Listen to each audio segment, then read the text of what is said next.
नमस्कार। आज हम एक बहुत ही दिलचस्प पॉलिटिकल डॉक्यूमेंट को समझने की कोशिश करेंगे। ये दिल्ली की सिख कम्युनिटी के लिए जारी किया गया एक मैनिफेस्टो है। पर ये सिर्फ वादों की लिस्ट नहीं है, बिल्कुल नहीं। असल में ये एक पूरा तर्क है, एक दलील है जिसे बहुत सोच समझ के तैयार किया गया है। मकसद है दिल्ली सिख गुरुद्वारा प्रबंधक कमेटी की मौजूदा लीडरशिप को चैलेंज करना और एक बदलाव की मांग रखना। तो ये जो डॉक्यूमेंट है इसकी शुरुआत होती है एक पारंपरिक सिख अभिवादन से। अब देखिए, ये सिर्फ एक फॉर्मेलिटी नहीं है, ये अपने आप में एक बहुत पावरफुल स्टेटमेंट है। ये सीधे संगत यानी कि पूरी कम्युनिटी को एड्रेस करता है। मतलब शुरू से ही एक सम्मान और एक अपनी पहचान का माहौल सेट कर दिया जाता है। जैसा मैंने पहले कहा, ये कोई चुनावी वादों की लंबी चौड़ी लिस्ट नहीं है। नहीं, इस डॉक्यूमेंट का डिजाइन ही एक तर्क की तरह है, एक ऐसी दलील जो लोगों को सोचने पर मजबूर करे। इसका सीधा सा मकसद है वोटर्स के सामने एक चॉइस रखना कि क्या वो मौजूदा लीडरशिप के साथ ही रहना चाहते हैं या फिर एक बिल्कुल नया रास्ता चुनना चाहते हैं। और यहीं से हम इस मैनिफेस्टो के बिल्कुल सेंटर में पहुंचते हैं, जो छिपा है एक बहुत ही तीखे सवाल में। असल में यही सवाल है जो पूरे डॉक्यूमेंट को एक दिशा देता है। ये सवाल मौजूदा लीडरशिप के लिए एक डायरेक्ट चैलेंज है और साथ ही ये वोटर्स को मजबूर करता है कि वो अपने पुराने अनुभवों और शायद अपनी निराशाओं के बारे में सोचें। तो सवाल यह है कि ये अपनी बात रखते कैसे हैं? ये मैनिफेस्टो मौजूदा मैनेजमेंट के काम करने के तरीके पर, उनके परफॉर्मेंस पर अलग अलग एंगल से निशाना साधता है। और ये निशाना कैसे साधा जाता है? कई तीखे और सीधे सवालों के जरिए। पहला सवाल और सबसे अहम कम्युनिटी के युवाओं के भविष्य और उनकी भलाई को लेकर है। ये सीधे सीधे एजुकेशन पर फोकस करता है, एक ऐसा मुद्दा जो किसी भी कम्युनिटी की नींव होता है। सवाल ये पूछा गया है कि क्या अगली पीढ़ी को वो सारे रिसोर्सेज दिए गए जिनकी उन्हें वाकई में जरूरत थी। एजुकेशन के बाद ये डॉक्यूमेंट अब इकोनॉमिक जस्टिस यानी आर्थिक न्याय और मौकों की बात करता है। और यहाँ भी एक बड़ा सवाल उठाया जाता है, क्या सिख इंस्टीट्यूशंस ने सिख परिवारों को आर्थिक तौर पर मजबूत बनाने के लिए वो सब किया जो वो कर सकते थे? मतलब क्या उन्हें नौकरियों और बिना ब्याज के लोन देने में प्राथमिकता दी गई? यहाँ पर चिंता का विषय है कम्युनिटी के इंस्टीट्यूशंस का मॉडर्नाइजेशन और उनका कॉम्पिटिटिव होना।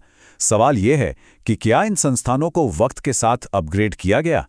क्या उन्हें इस लायक बनाया गया कि वो आज की दुनिया में ग्लोबल लेवल पर एजुकेशन और स्पोर्ट्स जैसे फील्ड्स में मुकाबला कर सकें? तो अब तक बात हो रही थी अंदरूनी मैनेजमेंट की। अब फोकस शिफ्ट होता है बाहर की तरफ, यानी पॉलिटिकल असर पर। यह मैनिफेस्टो मौजूदा लीडरशिप की काबिलियत पर सवाल उठाता है कि क्या वो सिख हितों की वकालत कर पाए। सवाल सीधा है, क्या सरकारों के सामने सिख जमीन, विरासत और हकों की रक्षा के लिए एक मजबूत आवाज उठाई गई? और शायद इन सारी शिकायतों की जड़ में एक ही बात है, बेहतर गवर्नेंस की मांग।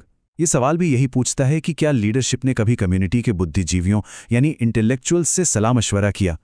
क्या उनके सुझावों को सिख सिद्धांतों के हिसाब से लागू किया गया? और आखिरी सवाल ऑर्गेनाइजेशन के अंदर की बात करता है कि क्या वहां सबके साथ, खासकर जो कर्मचारी हैं, जो सेवादार हैं, उनके साथ इंसाफ हुआ? ये एक बहुत ही जरूरी पॉइंट है ना। कोई भी ऑर्गेनाइजेशन जो अपनी कम्युनिटी की सेवा करने का दावा करती है, उसे सबसे पहले अपने ही लोगों के साथ तो न्याय करना चाहिए। और यहां आके इस डॉक्यूमेंट का तर्क एक बहुत ही दिलचस्प मोड़ लेता है।